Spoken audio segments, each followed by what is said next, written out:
Sebuah hutan terdapat beraneka macam jenis hewan. Di sana tinggallah induk kupu-kupu. Induk kupu-kupu tersebut sedang mengandung. Hingga tiba saatnya di mana induk kupu-kupu itu akan bertelur. Wah, sebentar lagi aku akan bertelur. Aku harus mencari tempat untuk meletakkan telur-telurku, kata induk kupu-kupu. Induk kupu-kupu kemudian meletakkan telur-telurnya di sebuah pohon, dekat dengan banyak makanan. Ketika telurnya menetas, ia meletakkan telur-telurnya di sebuah pohon. Hingga pada suatu hari ia merasa lapar. Ia memutuskan untuk mencari bunga untuk diambil sari-sarinya. Di mana ya aku dapat mendapatkan bunga? Wah, itu dia. Banyak sekali bunga yang sedang bermekaran. Aku akan menghisap sari-sarinya agar aku merasa kenyang. Ia kemudian mendekati bunga tersebut dan mengambil sari-sari bunga tersebut. Tiba-tiba langit menjadi gelap. Terdengar suara gemuruh. Induk kupu-kupu terbang menuju semak-semak untuk bersembunyi.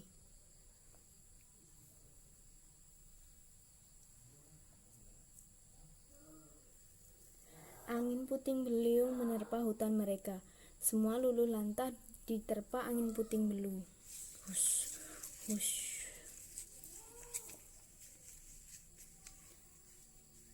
Bagaimana nasib telur-telurku yang sebentar lagi menetas? Seharusnya aku tidak pergi meninggalkan mereka. Induk kupu-kupu bersedih. Betapa sedihnya ia melihat keadaan telurnya yang hanya tersisa satu butir.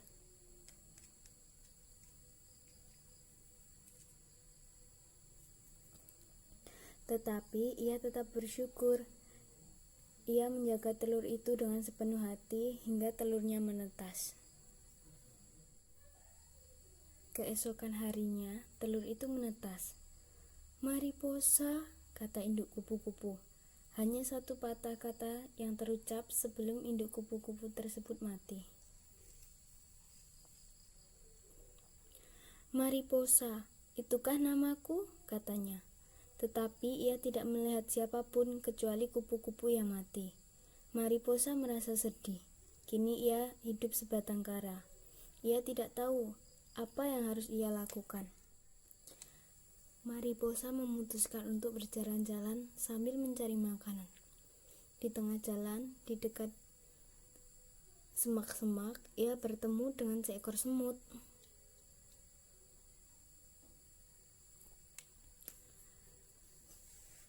Hai, siapa kamu? Tanya Mariposa. Ngapain kau tanya-tanya segala, kata semut. Aku ingin berteman denganmu, namaku Mariposa, dan kamu? Tidak usah tanya siapa aku. Aku tidak mau berteman denganmu, tubuhmu jelek, gendut, berbulu lagi, jawab semut. Mariposa merasa sedih. Ia juga tidak tahu mengapa ia berbeda dengan ibunya. Apakah karena ia terlalu banyak makan sehingga ia menjadi gendut? Ia kemudian pergi meninggalkan tempat itu. Ia memutuskan untuk bertapa dan berpuasa. Kemudian Mariposa bertapa. Selama bertapa, ia menjadi kepompong dan berpuasa. Hingga tiba hari di mana ia selesai bertapa. Betapa terkejutnya ia melihat dirinya sendiri. Kini Mariposa menjadi kupu-kupu yang cantik seperti ibunya. Ia memiliki sayap lebar dan indah. Kini ia bisa terbang kemanapun ia suka. Yeay! Mariposa memutuskan untuk kembali di tempat di mana ia bertemu dengan semut. Mariposa ingin menyapa dan mengajaknya untuk berteman. Namun, betapa terkejutnya ia melihat bahwa di tempat itu sedang banjir. Ia melihat semut terjebak dalam banjir. Dengan segera ia menolong semut itu.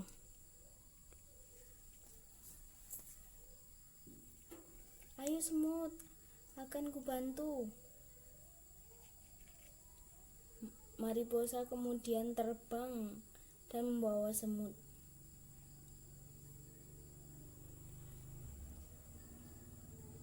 Kita di sini dulu semut hingga keadaan mulai aman. Terima kasih Mariposa, kamu telah menolongku, kata semut. Sama-sama semut. Perkenalkan, namaku Lulu. Mulai sekarang aku ingin menjadi sahabatmu Mariposa, ujar Lulu. Tentu, dengan senang hati Lulu, jawab Mariposa. Kini Mariposa dan Lulu menjadi seorang sahabat. Kemanapun mereka pergi, mereka selalu bersama-sama.